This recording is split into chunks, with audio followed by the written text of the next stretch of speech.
बिस्मिल्लाहिर्रहमानिर्रहीम। नबी करीम सल्लल्लाहु अलैहि वसल्लम ने इरशाद फरमाया, लोगो अल्लाह से डरो और दुनिया की तलबी में एतदाल का रास्ता इख्तियार करो, इसलिए कि कोई भी उस वक्त तक नहीं मरेगा जब तक अपनी रोज़ी पूरी ना कर ले। दोस्तों, हमारे माशरे में यही सब कुछ हो रहा है। जिसके पास रिस्क कम आ रहा है, थोड़ा आ रहा है, हालात माली तौर पे अच्छे नहीं हैं, तो वो शॉर्टकट के चक्कर में पड़ जाता है, किसी भी तरीके से जल्दी पैसे आ जाए।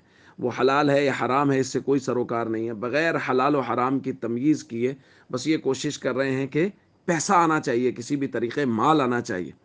क्योंकि हमारे पैमाने और मेयार बदल गए हैं। हमारे यहाँ पैमाना और मेयार बन गया पैसा, रिस्क, किसके पास माल ज़्यादा है, इज्जत भी उसी की ज़्यादा होगी, बात भी उसी की चलेगी, मर्तबा भी उसी का बड़ा है जिसके पास माल और दौलत ज़्यादा है।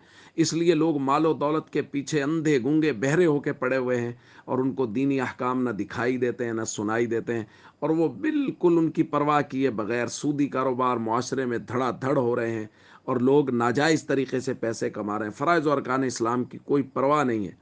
हर शख्स शॉर्टकट के चक्कर में पड़ा हुआ है। जबकि नबी करीम सल्लल्लाहु अलैहि वसल्लम ने इरशाद फरमाया, व अजमिलू फ़ित तलब, रिज़्क़ को तलाश करने में मियाना रवी इख्तियार करो। व खुदू मा हल्ला व दऊ मा हरुमा, जो हलाल है सिर्फ वही लो, और जो हराम है उसको छोड़ दो। तो दोस्तों, हम सबको इस बात की बहुत बहुत परवाह करनी है। हमें इस बात का बहुत ख्याल करना है कि हमारी रोज़ी, हमारा रिज़्क़ वो हलाल तरीक़े से आए, हराम ना आए। ऐसा ना हो खुदा न खास्ता हम अपनी औलादों को हराम खिलाएं। अस्सलामु अलैकुम व रहमतुल्लाहि व बरकातुहू।